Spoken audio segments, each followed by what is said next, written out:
Okay no? Sabi nga nila, hindi mo malalaman kung hindi mo susubukan.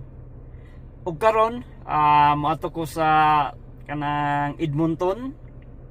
So drive lang, ako lang usa. Og ang kontra nako karon ay ang mga kuan, deer.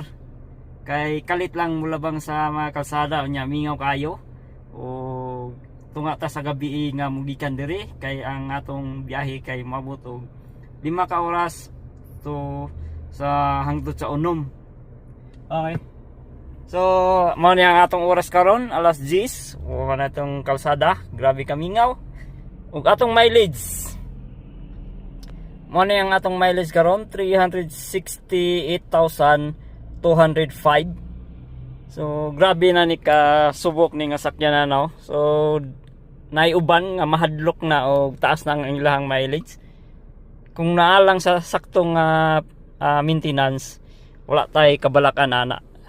Goods kay na. Okay. So mugikan ako no.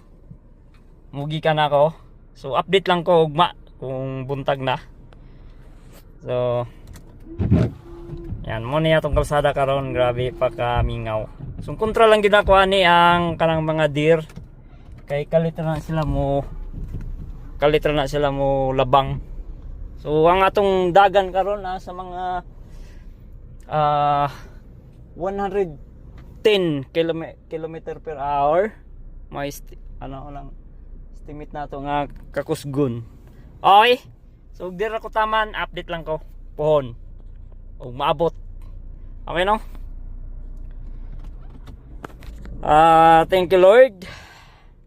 Gabayan niyo ako sa akong biyahe karon. Ako lang usa no.